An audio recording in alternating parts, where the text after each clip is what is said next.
ላለፉት ዓመታት የቀይ ባህር አስተዳደር በባህር ዳርቻ ሀገራት ብቻ የታጠረ ሆኖ ቢቆይም አሁን ላይ ግን ይህ አካሄድ የቀጠናውን ዘላቂ ሰላምና የጋራ እድገት ሊያረጋግጥ እንደማይችል እየታመነበት መጥቷል።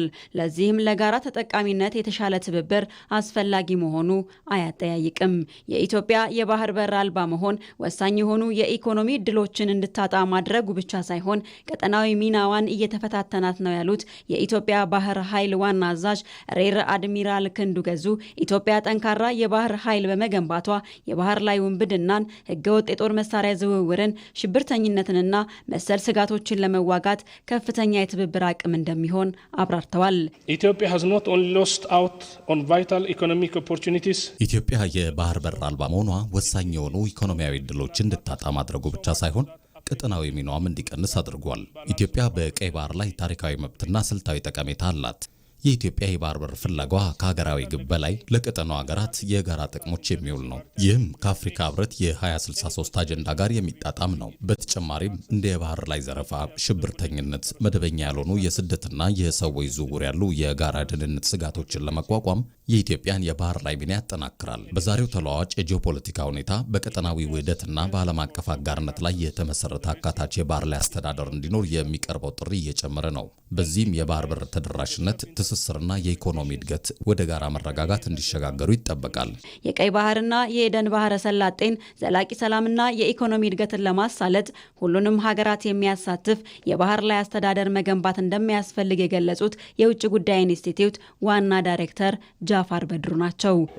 በቀይ ባህር ሰላም መረጋጋትና የኢኮኖሚ እድገትን ለማምጣት የሚደረጉ ትብብሮች በሁለትዮሽም ይሁን በባለብዙ ወገን የሚደረጉ ትብብሮች በቀይ ባህር ላይ ጥገኛ የሆኑ ሀገራትን ኢኮኖሚያቸው፣ ማህበራዊ ቀጣይነታቸው የተሳሰሩ ሀገራትን ማካተት አለበት።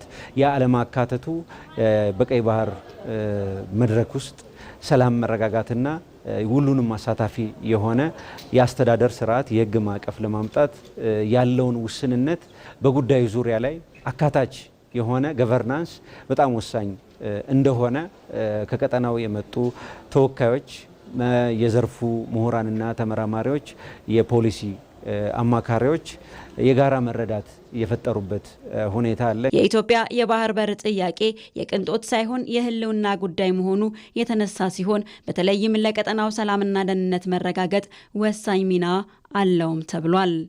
በአካባቢው ላይ በቀጠናው ላይ ኢትዮጵያ ካለምንም ጥያቄ አንከር ስቴት የምትባል ወይም አያል ይሄንን አያልነቷን ተጠቅማ ቀጠናው ላይ ሰላምና መረጋጋት እንድታመጣ እንድታስጠብቅ ወደ ባህር በር መመለስ ወይም ደግሞ ወደ ባህር ዳርቻ እንድትወጣ ማድረግ የመጀመሪያው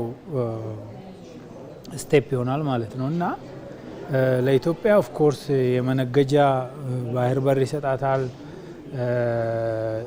ቀጠናውን ደግሞ በማረጋጋት እንዲሁም ደግሞ ከዚህ ፈልሶ ወደ አውሮፓ ሀገራት እየሄዱ እዛ ከፍተኛ መጨናነቅ እየፈጠሩ ያሉ ስደተኞችንም እዚህ በመያዝ ከቀጠናው ከአህጉሩም ያለፈ ጥቅም የሚሰጥ ሰፊ አርዕስት ነው ማለት ነው። በውይይቱ በህዝብ ተወካዮች ምክር ቤት የውጭ ግንኙነትና የሰላም ጉዳዮች ቋሚ ኮሚቴ ሰብሳቢ ዶክተር ዲማ ነገዎ፣ ከፍተኛ የመንግስት የፖሊሲ አውጪዎች፣ ዲፕሎማቶችና ከቀጠናው የተውጣጡ ባለድርሻ አካላት ተገኝተዋል።